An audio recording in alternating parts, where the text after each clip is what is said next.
Ayan, upang formal na simula ng ating klase, mangyari lamang na simulan natin sa panalangin.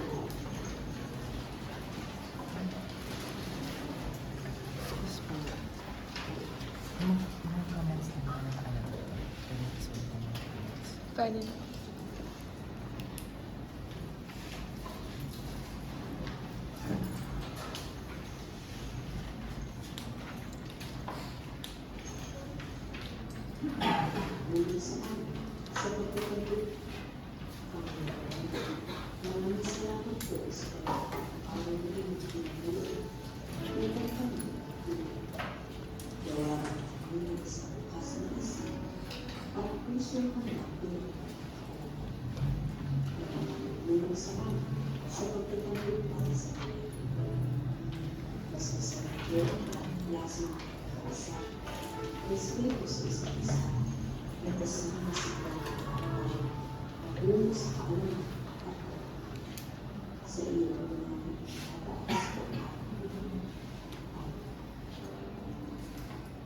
Bago po ang lahat, mangyari lamang na tingnan ang inyong mga paligid para sa mga kalat at kung mayroon ay pulutin.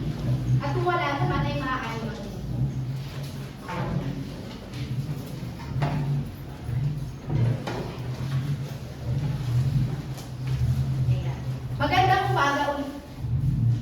Magandang umaga ulit, 7 Gabriela. Ako nga pala si Teacher Rafaela. Ayan, para sa pagtatala ng mga dumalo o lumiban sa klase, pakinggan natin si Kalihim Nayana. Sige, Kalihim Nayana. Ayan, mahina at kumpleto tayo ngayon sa ating magiging talakayan dahil magiging siksik at liglig ang ating diskusyon ngayong araw.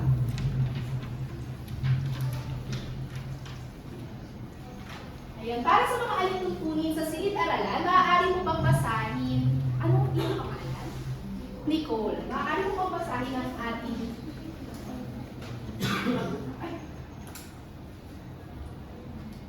mga alituntunin sa silid-aralan. Sumunod sa alituntunin na may respeto, igalang ang opinyon ng bawat isa, laging makinig at makiisa sa talakayan, isabuhay ang mga natutunan sa klase, at disiplina sa sarili palaging kailan. Ayan, naiintindihan ba ito, klase? Oo. Ayan, para hindi natin makalimutan ang alituntunin na ito, naganda si teacher ng para palagi natin maaalala ang mga alituntunin sa loob ng silid-aralan, ay naganda si teacher ng isang tarpapel at babalikan natin siya para sa buong session natin. Naiintindihan ba ito? Oo. Ayan, mainam. Ngayon naman, dadako tayo sa ating pagbabalik-aral. Ano nga ba ang ating mga pinag-aralan noong nakaraan natin pagkikita? Maaari ko bang marinig si Hazel? Isa po sa ating mga napag-aralan ay ang bangkay o ang pagkakasunod-sunod ng mga kapangyarihan. Ayan, magaling Hazel. Totoo nga nakinig ka noong nakaraang klase natin. Binabati kita. Ayan, para naman sa ating layunin, mangyari lamang basahin ito ng tahimik at titigil. Bibigyan ko kayo ng 1 minuto para basahin.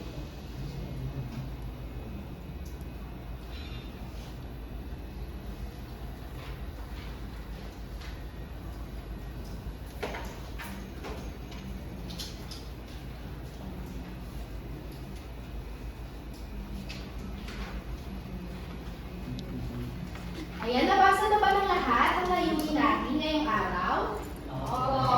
Para hindi nyo pa nabasa, hindi nyo naririnig ang magaganda ng boses. Nabasa nyo na ba? Ayan, mainam. Ayan, ngayon naman, para mas ma-energize pa tayo ngayong araw, magkakaroon tayo ng isang maikling gawain na pinamagatang ang mga makabagong bayani. Meron ba kayong makakilala ang mga makabagong bayani? Sige, Dani, piling ko may kilala kang bagong bayani. Makatahin tayo, Dani. Pwede po natin i-consider na makabagong bayani ang mga OFW. Ayan, magaling si Dani kasi tama nga na yung mga OFW natin ay mga makabagong bayani na henerasyon, ngayong henerasyon. Ayan, para sa panuto, itataas ang pakpak. Sandali lang.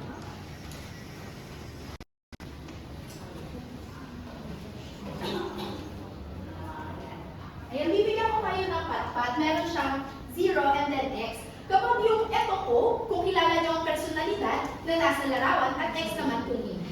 Ayan, ipasa na lang.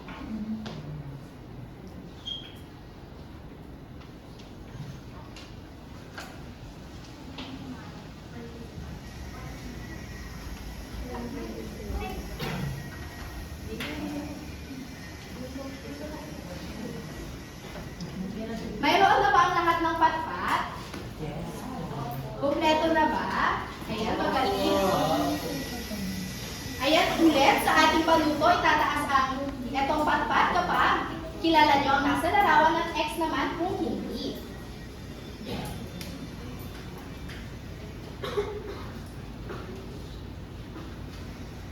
Ayan, kilala nyo kaya ang nasa larawan? Itaas nyo ng mataas ang inyong patpat. Ayan, halos kilala ng lahat. Pwede ko bang marinig si Kyle kung sino ang nasa larawan na ito? Sa aking tingin, siya ay ang nanalo Miss Universe noong 2015, si Tia Alonso. Ayan, magaling si Kyle. Bigyan natin siya ng 3 palakpak. Ayan, maraming salamat. Para sa sunod naman na personalidad. Ayan, maaari nyo itaas ang pagpat kung kilala nyo siya. Kyle, kilala mo ba siya? Sige nga, Kyle. Siya po si Carlos Yura at siya yung nanalo sa Olympics last time. Yes, magaling. Magaling, Kyle. Para naman sa sunod, at inahuli.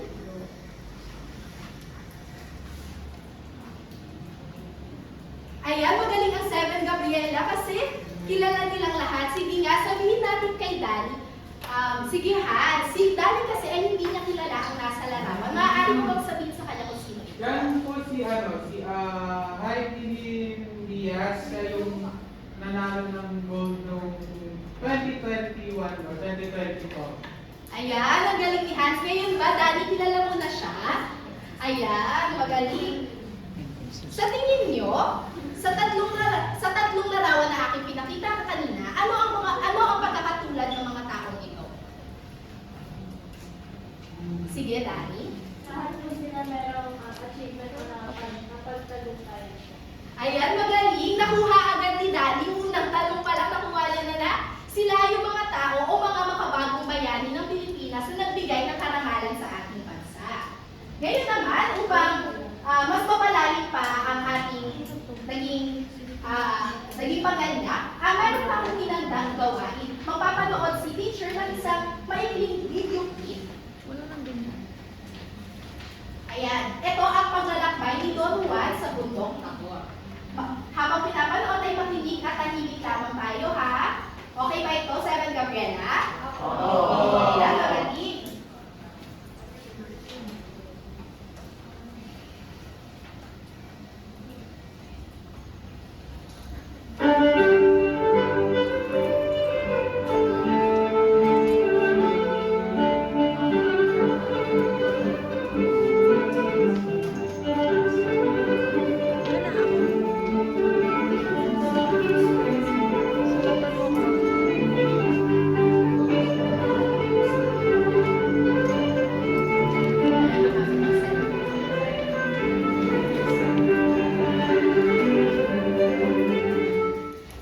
Bawat katapakiligan ang alam mo ay sumalat sa kaakal mong bigahan na gayat ng iwan naman. Matapos ang itong kanta, magpapawas mga dana, ilangang makakangka ng walang isang patusa. Dahil mo itong sintas, ang kakito ay manindan, inalin mo makahawak sa atang ng pang-aamas. Dumami si Luan sa Tabor ng kabundukan. May maaga kaabangan yung ibo ng mga papa.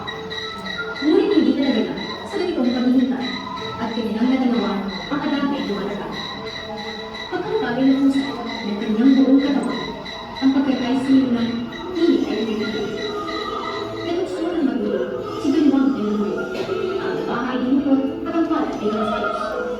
Lamang mo din sa balat ay iyanan ng rana. Sa ating pangayos na gilakay, tuloy mong palas. Ito ang tayo ni Bokas, itong ibon sa kantila. Ito rin ang naging sulat, pinagawa ko ng pagkulang. Ang ibon ay nabawas na, balik ko kung magla. Ang prinsipeng nakakina ay umigat kapag dala. Ang ibon sinugaban sa mga biglang tinangan, ang umapos ng manibag ng sintas na itong lentang. Sa katuwang ang tinamo, halos di maganda tuto. Ang adarna ay tinakbo, tinalak sa ermitanyo. Sa kaan ng ermitanyo, Iyong mga kayunin mo, madali ka at sa iyo'y mayroong iuutosan. Kunin mo ng tubig iyan, ang dalawang patuloy pusan. Nang sa patuloy ng sinikaw, ang dalawang iyong mahal. si Galvan ay sumalog, nang luming ay iuupos. At sa batong nakabungkod, dahil-dahan iniwalis.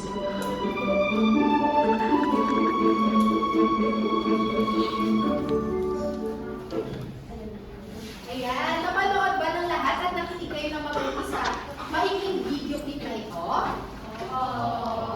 Sige, ngayon naman, para malaman ko kung nakinig ba talaga, kung nakinig at naintindihan niyo ba talaga ang video clip na ito, ay magtatanong si teacher. Para sa unang katanungan, tungkol saan ang inyong napanood na video? Sige, si Jay. Teacher, yung tungkol po yung video ko po ay tungkol po sa storya kung saan hindi naman po ay pumunta po sa bundok ng Tabor para mahuli pa yung ibong Adarna at saka po iligtas yung mga kapatid niya po.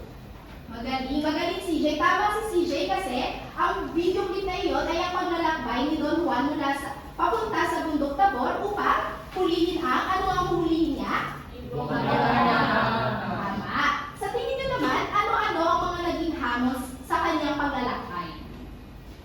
Ano-ano kaya yung mga naging hamon sa paglalakbay ni Don Juan? Maaari nung itaas ang 0 o green na ito kung meron kayong gustong sabihin. Sige, mukhang walang gustong sabihin ng grade 7 Gabriela. Sige, tatawagin ko na lang si Sai. Ano sa tingin mo yung mga hamon na kinaharap ni Don Juan sa kanyang paglalakbay? Nakarating po siya sa bundok sa Tabor, ang magkapit, ibang Adarna at may training sa po siya. Ngunit nalabanan niya po at inuli niya na po ito. Ayun. Sige, meron pa ba maaari magsagot ng kung ano-ano yung mga naging hamon sa paglalakbay ni Don Juan? Sige, sige, Kai. Same lang po yung sagot sa kanya. Yung sa nilabanan niyo po yung antok niya na dahil sa pagkanta ng ibong Adarna sa pamamagitan ng pagsugat sa sarili niya. Ayan, magaling. Nakinig nga kayo sa video clip na pinanood nyo. Para naman sa susunod na tanong, kung kayo, si Don Juan, ipagpapatuloy nyo ba ang mahirap na paglalakbay na ito o itigil na lamang at bakit? Sa tingin nyo, gagawin nyo ba? Itutuloy nyo ba siya o itigil na lang kasi nga nakakapagod yun eh. Sige, Edmond. Ano po, teacher? Kapag ako po si Don Juan, tutuloy ko pa rin po. Kasi yung po sa storya, tatay niya po yung may sakit. Kaya kailangan niya po yung ibon. Tama. Tama kasi pinakita dun ni Don Juan na yung pagmamahal niya sa kanyang tatay. Sige, si Yana naman, ano sa tingin mo, kung ikaw naman ang tatanungin, ipagpapatuloy mo ba ito? Opo, teacher. Dahil may pakay siya, tapos kailangan niya marating yung pakay na yun para hindi masaklolo yung buong pamilya. Ayan, magaling Yana. Para naman sa susunod na tanong, ano yung mga kinakailangan nyo? Ano yung kinakailangan nyo pag-uugali o pag-uugali para makapunta doon or yung kagaya sa ginawa ni Don Juan? May ibang kamay naman? Sige, Artsan. Ano po, sa tingin ko po, kailangan po nila ng pagiging matyaga. Kasi po, mahirap pong hulihin yung ibong Adarna. So, kailangan po nila na maging matyaga. Siguro po sa tingin ko rin po, kailangan po maging maparaan po sila na mahuli po yung ibong Adarna. Ayun, tama si Artsan. Sa pagiging matyaga ay maaari natin mahuli ang ibong Adarna. Sa tingin nyo, ano pa yung iba natin anong iba pang pag-uugali ang gagawin natin? Sige, Hazel. Sa tingin ko po, kailangan natin maging mapagsumikap at determinado para makakuha yung kung ano yung gusto natin na makuha.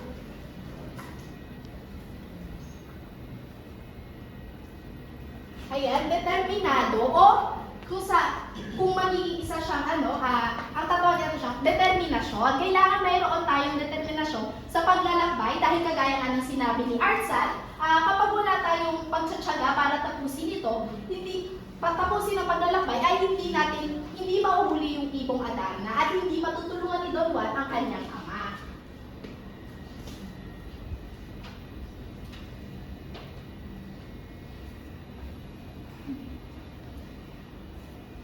Ayan, para naman sa susunod na tanong, bilang isang mag-aaral, bakit sa tingin nyo kailangan ng determinasyon sa pagharap sa mga pagsubok? Sige, Hans. Para sa akin kasi, bilang ng buhay ay madali. So, kailangan lumaban po tayo. Ayan, sabi ni Hans, hindi madali ang buhay.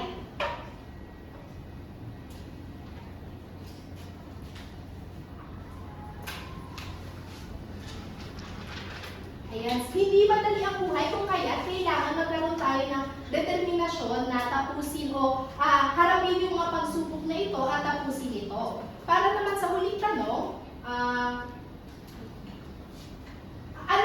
ano sa tingin niyo yung mga paraan para mapalago yung pagkakaroon niyo ng determinasyon o pagkatiyaga? Sige, Kyle.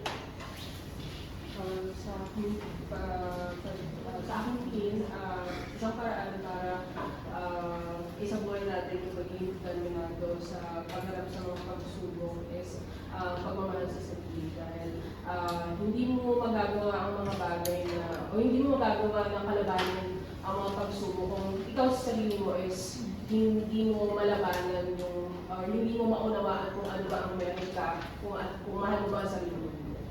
Ayan, magaling si Kyle. Tama siya na para maging determinado, kailangan una ay mahalin mo ang iyong sarili.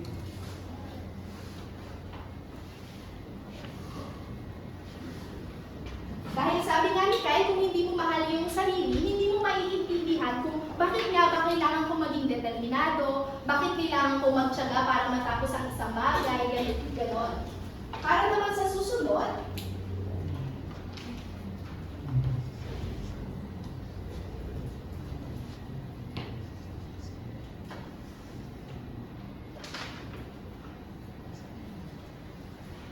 sige, Rafa. Teacher, tanong lang po, ano po yung kinalaman ng determinasyon sa pagmamahal sa sarili? Hindi ko po masyadong naiintindihan po. Ayun. Yung determinasyon, konektado ang determinasyon sa pagmamahal sa sarili kasi ang unang dapat gawin ng isang tao ay mahalin niya muna yung kanyang sarili. Alamin niya kung ano yung mga weakness and then yung mga strengths niya. Tapos, kapag nalaman niya na ito, makakagawa siya makakaisip siya ng iba't ibang paraan kung paano ba magiging determinado o ipagpapatuloy na yun.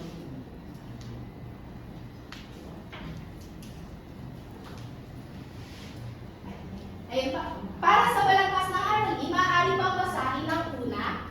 Side, sige, Mara. Teacher, bakit lang po sa kwento ang mahal niya po yung tatay niya? Ayun. Tulad ng sinabi ni Kyle, ang unang step o unang paraan para mapalago mo ang iyong pagiging determinado sa sarili ay ang pagmamahal sa sarili. Mag-uumpisa ang lahat sa pagmamahal sa sarili dahil kailangan mo munang mahalin ang sarili mo bago mo mahalin ang ibang tao. Kapag minahal mo ang sarili mo, kapag mahal mo ang sarili mo, tutuloy-tuloy siya sa pagmamahal mo sa iba pang tao. Sige, Yasmin. Ayun, teacher, bukod po sa pagmamahal sa sarili, kanino or sa pagkukong bagay pwede po naman ang Ayan, magandang tanong yan, Yasmin. Sa tingin ko, maaari ka pang makakuha ng determinasyon kung may mga pagkakataon na iniisip mong hindi mo na mahal ang sarili mo at nawawalan ka na ng determinasyon, maaari kang kumuha sa iyong mga kaibigan, sa iyong mga kaklase, at sa iyong pamilya dahil sila ang magpupunan nun sa iyo. Ayan, para naman nasagot ko ba ang tanong ni Mara at ni Yasmin? Ayan, salamat. Para naman sa balangkas ng aralin, tinatawagan ko si Sai para basahin ang una. Ikaw na. Lampas ng malapit sa una, mahalagang kaisipan ng iyong alay. Ayan, salamat, Sai. Si Daddy naman para sa ikalawa. Sige, tayo na. Pag-uugnay sa sariling pananaw. Ayan, madali. At ang huli naman ay si Nicole. Ikatlo ay ang pag-uugnay sa karanasan ng tao. Ayan, mula sa balangkas ng aralin na ito, meron na ba kayong idea kung ano ang ating magiging diskusyon ngayong araw?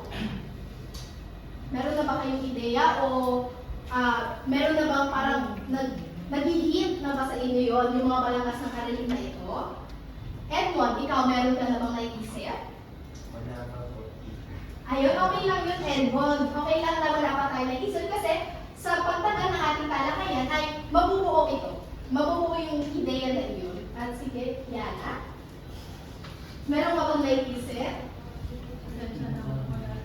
Ayun, wala rin. Dahil wala pang ideya ang buong klase, ay magpapatuloy na tayo sa ating talakayan.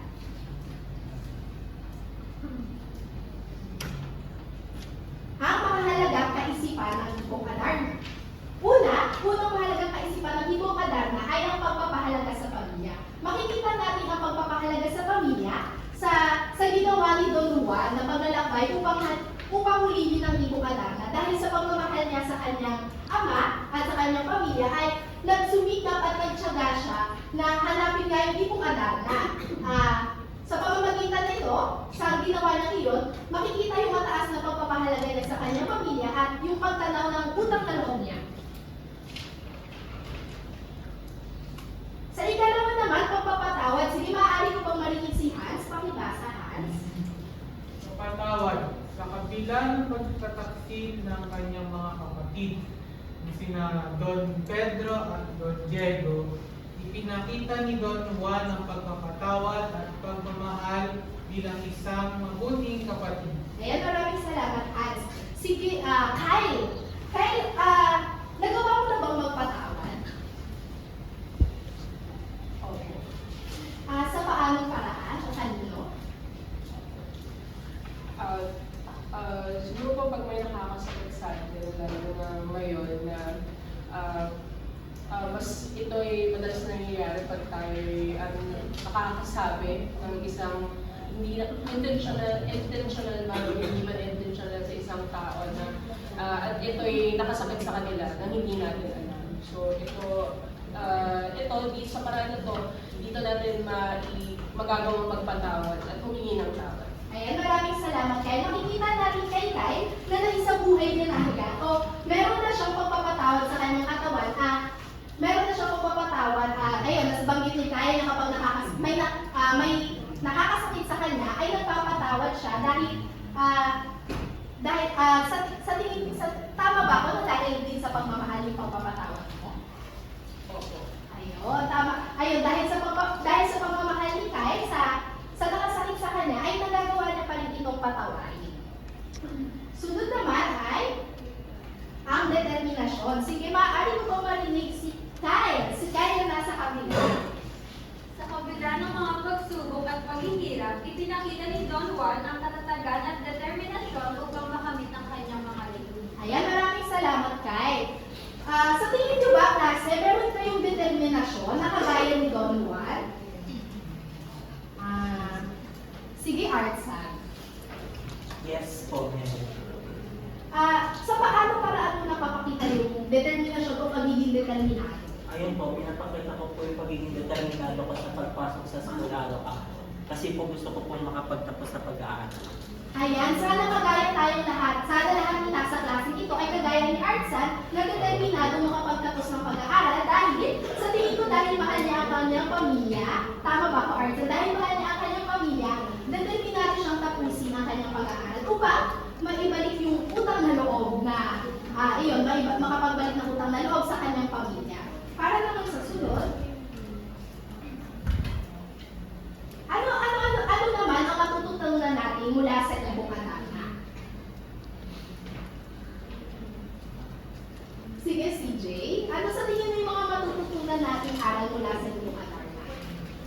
Teacher, tingin ko po yung mga natutunan ko po sa Hipong Adarna, yung nagpo sa video na napanood ko is nakikita po natin yung dapat maging katulad din po tayo ni Don Juan na determinado po sa buhay sa mga gusto niyo pong gawin na goals. For example, sa halimbawa po, yung goal niya po is matulungan niyo matulungan niya po yung tatay niya mga isa. Tapos may ligtas niya po yung kanyang mga kapatid.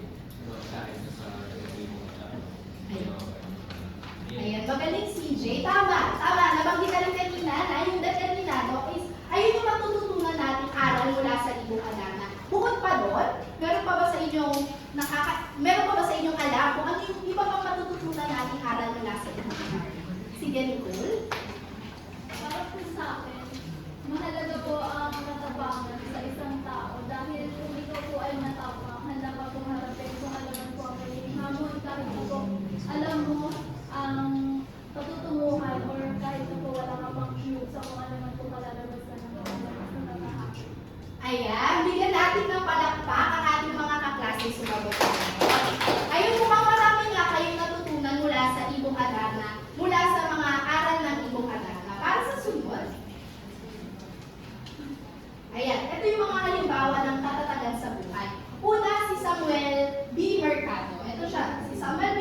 isang magsasaka. Isang magsasaka siya na nakikitaan, isa lamang siya sa mga magsasaka na nakikitaan ng determinasyon at pagmamahal sa pamilya. Una, bakit pagmamahal sa pamilya? Kasi si Samuel ay mula sa Pangasinan na farmer, scientista, at local farmer technician din siya.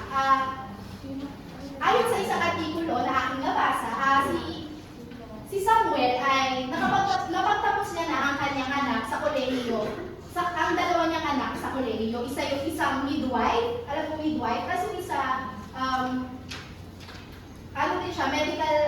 medical course din siya. Napagtapos niya na yung anak niya noon. And then, si Pia Wurzbach naman, makikita natin sa kanya yung katatagan sa tunay na buhay kasi makikita natin na mag-augnay si Pia Wurzbach at si Heidelin Diaz dahil marami silang pagsubok na pinagdaanan bago nila makuha yung tagumpay. For halimbawa, si Pia Wurzbach, bago siya naging Miss Universe natin, bago siya nakaroon na ang Miss Universe, ay maraming beses siyang natalo. Marami siyang beses natalo sa Binibining Pilipinas, kung tama man ako. At, ayun, ngunit, hindi niya ginawang hadlang yung pagkakatalo niya yun. Ilang beses man siyang natalo, hindi naging hadlang ito. Sa halip ay mas naging determinado siya abutin ang kanyang mga pangarap. At si Heidelin Diaz naman, alam natin lahat, hindi limit sa kaalaman ng lahat na si Heidelin Diaz ay kumbaga less funded siya ng ating gobyerno kasi hindi na pupukusan yung sports niya. Bago siya nakarating sa tagumpay na yan, marami siyang pinagdaanan na hirap ng buhay. At ang ginawa niya ay nagpakatatag siya at kagaya ni Pia Wurzbach at kagaya ni Ginoong Samuel ay naging determinado siyang tapusin at abutin ang kanyang goal. Ayun.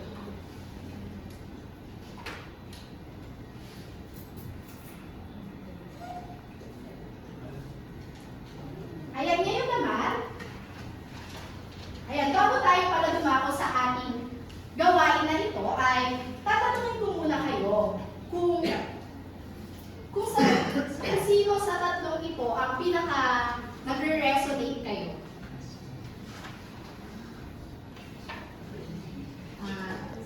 Sige, Dani. Ayun, at bakit din pala? Sa tingin ko po, pinaka-resonate po sa akin. Actually, lahat naman po sila. Actually,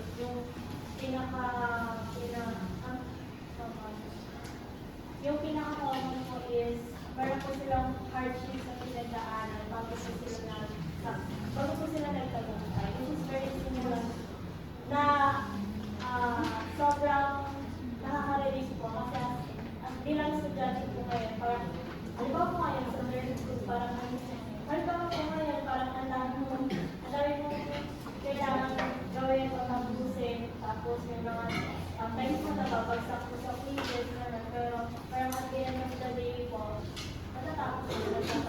Ayan, maraming salamat, Dani. Sana maging kagaya kanila Ginoong Samuel, Pia Wurzbach at Heidelin Diaz na maging determinado sa buhay upang matapos maabot ang iyong mga pangarap. Para naman upang mas mapalalim pa ito, magkakaroon tayo ng maikling gawain.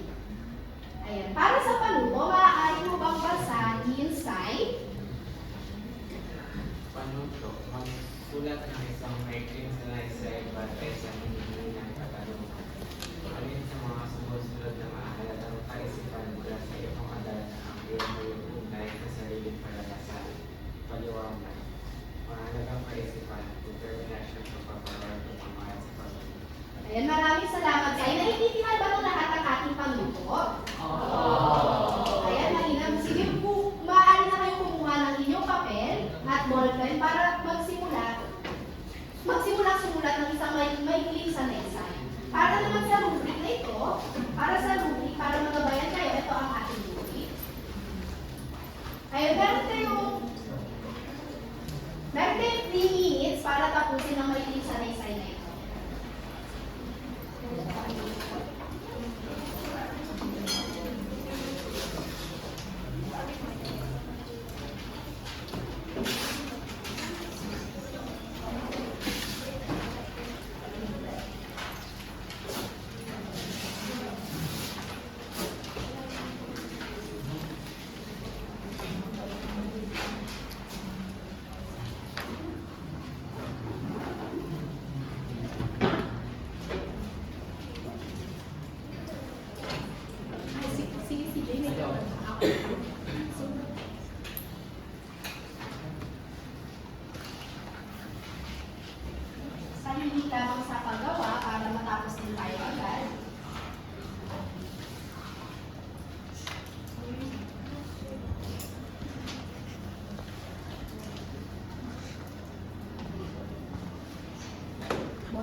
Meron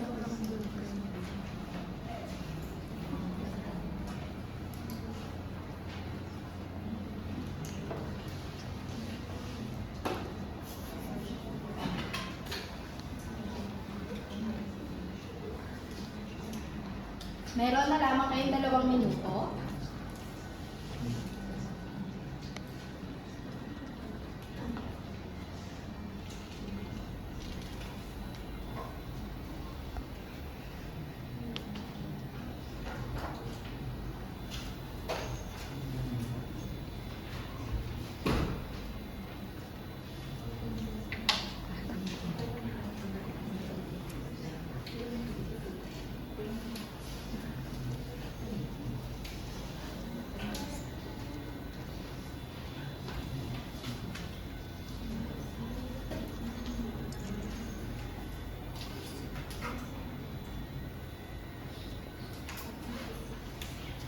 Meron na lamang kayong 30 minuto.